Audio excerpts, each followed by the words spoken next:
Okay, Coach, so second half, they made a run. They walked you guys down a little bit, and Ronald Holmes fouls out of the game.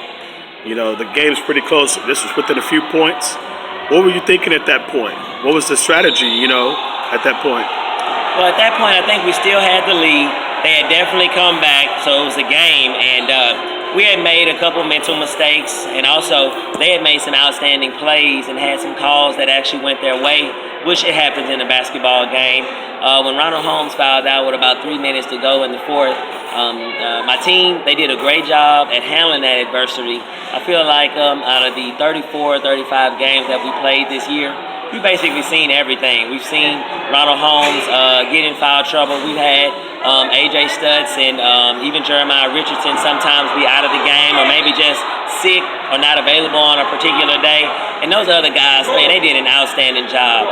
Kamani Haynes with that huge shot to put us up kind of near the end of regulation. A.J. Stutz with the big plays that he made. Jeremiah Richardson with the big free throw. And then those guys, Devondre Moore, Kamani getting back to the line and knocking down free throws in overtime, because in a game like that, it's so tight. It's not going to be about the number of points. It's can you get a rebound after a stop, and when you get to the free throw line, can you convert? So, Coach, you play the winner of Crosby and Port Neches Groves. We don't know when. Maybe it's Friday. Who knows? But they also play tonight.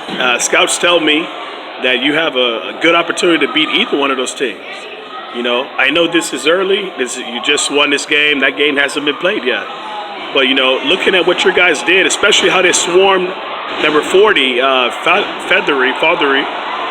Just the defense that played on this guy, he only scored maybe 20 points. I didn't keep track, but it was somewhere around 18 or 20 points. He should have had 40 or 50 with his height. How do you feel about your team going into the second round, Coach? Look at they really want to play. They had some heart tonight.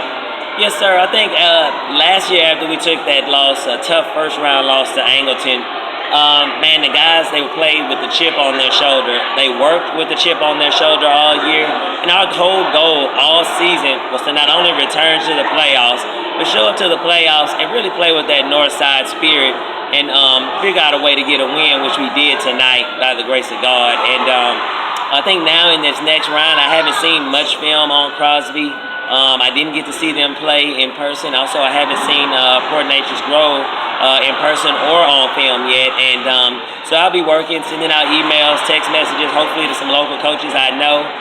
Hopefully I can get some film, if not late tonight and early in the morning, and I can start trying to figure out our game plan for them. But, man, we're an up-and-down team. We're a pressure team. And so no matter what, we're going to figure out a way to play our style, and we're just going to let the chips fall where they may. Okay, Coach, congratulations. Once again, Northside Panthers 65, Richmond Falls is 63. It was a nail-biter, but you got it, Coach. Congratulations. Yes, sir. Thank you. We'll see you in the next round. Thank you. All right.